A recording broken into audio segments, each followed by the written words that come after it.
I'm Lori VanNatta, a member of the Monroe Tuesday Optimist Club, and this is my Optimist story. Many of you are aware of the fact that I raised my 2 children by myself, and during that time, there was often times when finances were pretty tight. I was usually working 3 jobs to try and make ends meet. When I went through my divorce and found out that I would be having to support the 3 of us on my own, my sisters kept telling me, you have to take them out of organizations. You can't afford all that. That's too much for you to be paying for them to go to the Y or Park and Rec or Scouts. And I kept saying, no, they need those positive influences. There was times, however, when one of them would want to play on a Y basketball team and I wouldn't have the money for them to play. They were never told no. The YMCA director would say, of course, you bet, you get them here. You make sure they come to every practice, you make sure they start the season and the end of the season. We'd love to have them. They're a great influence.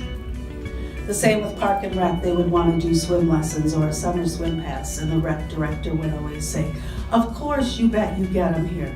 You make sure they start the season, end the season, make it to all their practices. We'd love to have them.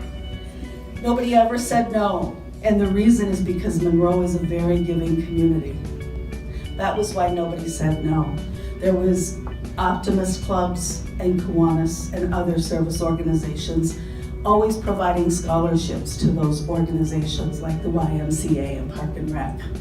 And that was why nobody ever said no to my children, to be able to be in those things. That was very special to a single mom who really wanted that for her children. As I said, I oftentimes chose whether to have my prescription medication over whether to buy groceries. So that was a really important thing that happened in our lives. And in 2012, when the younger child graduated, I decided it was my turn to give back, and early in 2013, I joined the Monroe Tuesday Optimist Club so that nobody would ever have to say no to another child either. That's my Optimist story.